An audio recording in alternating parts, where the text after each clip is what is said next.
Blake Lively is scared of the truth coming out, and it's looking like she might be the guilty one from the public's eyes. The It Ends With Us drama has gone nuclear. What began as an on-set dispute between Blake Lively and co-star and director Justin Baldoni has exploded into a no-holds-barred feud that's pulling in everyone from Ryan Reynolds to a crisis PR guru, and now both sides are practically sprinting to the courthouse with dueling motions. In the most recent move, Blake and Ryan demanded a gag order to silence Justin's attorneys, accusing them of releasing footage that smears Blake with misleading edits, but Justin's team, led by lawyer Brian Friedman, hit back just as hard, labeling Blake as petrified of the truth and calling the request an intimidation tactic to keep damning facts under wraps. Have them see the truth and determine the truth for themselves. If you haven't been following along, here's the gist. December 2024, Blake accused Justin of mistreatment on the It Ends With Us set. She contends he made unwanted physical contact during what was supposed to be a simple dance scene,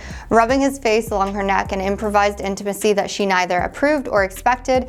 Justin fired back with a monstrous $400 million lawsuit naming Blake, Ryan, and her publicist, Leslie Stone, claiming they orchestrated a character assassination to bury him professionally. Both sides are now locked in a PR battle that's overshadowing the film's enormous box office success.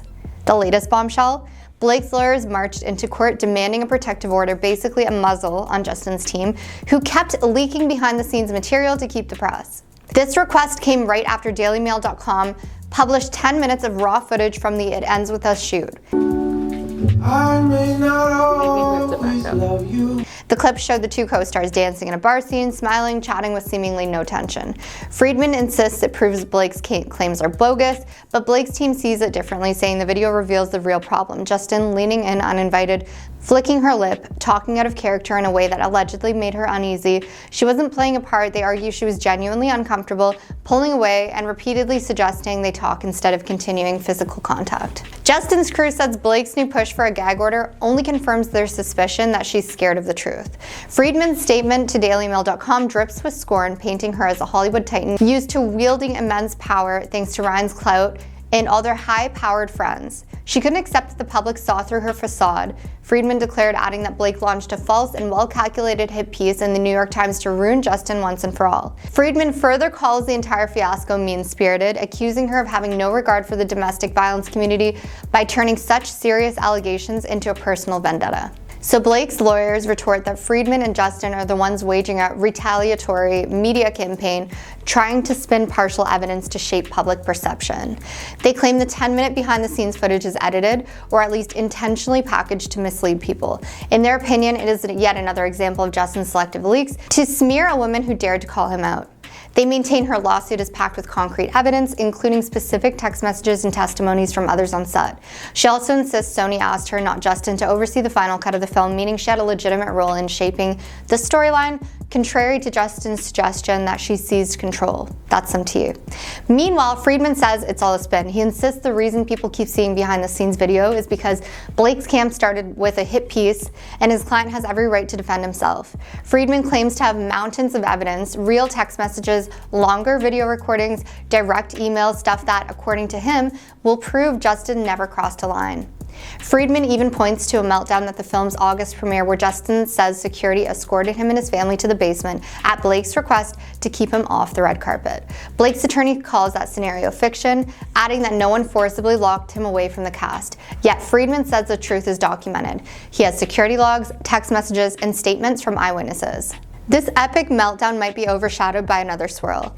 The same day Blake's 80-page lawsuit dropped, the New York Times published an article describing the so-called Hollywood smear machine, heavily implying Justin was the ringmaster.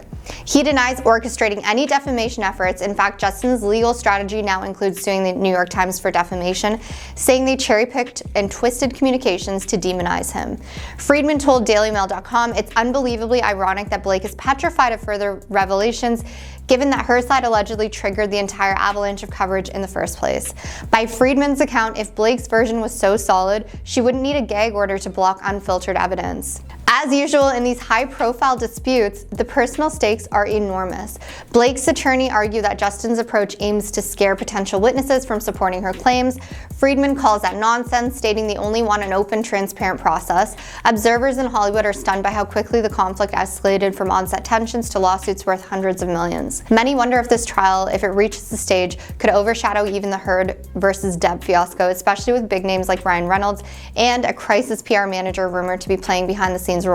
Tangled up in all this is the film's success. It Ends With Us was a smash at the box office, enough to be the biggest project in Blake's filmography. But its afterglow is super tarnished by the daily mudslinging. Some fans complain that they can't separate the drama from the movie, while others devour every leaked text or video snippet.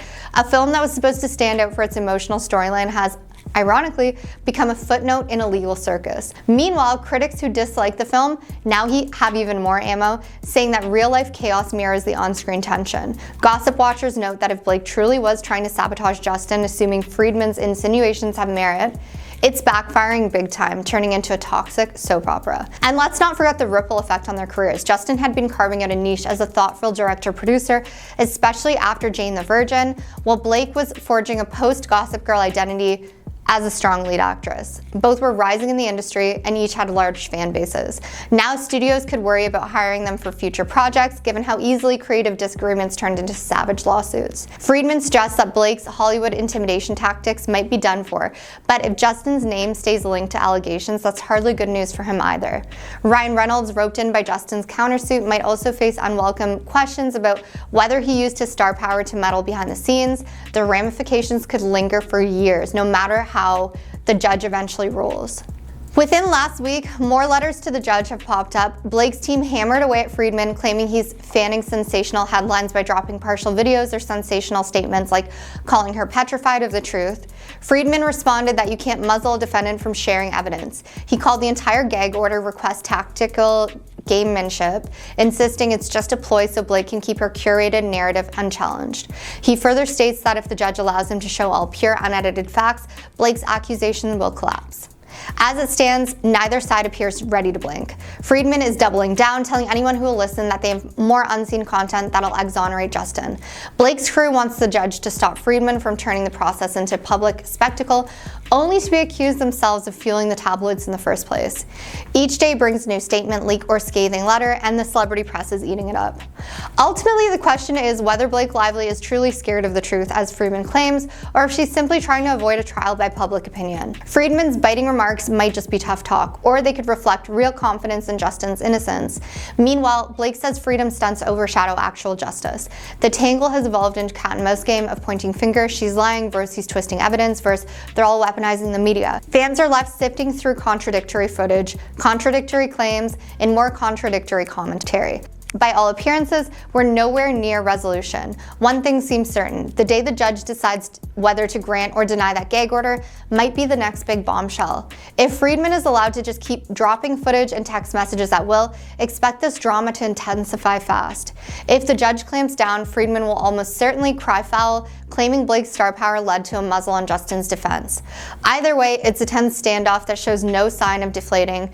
So for now, we wait, wondering which side will blink first or whether the truth Friedman teases is as explosive as he promises.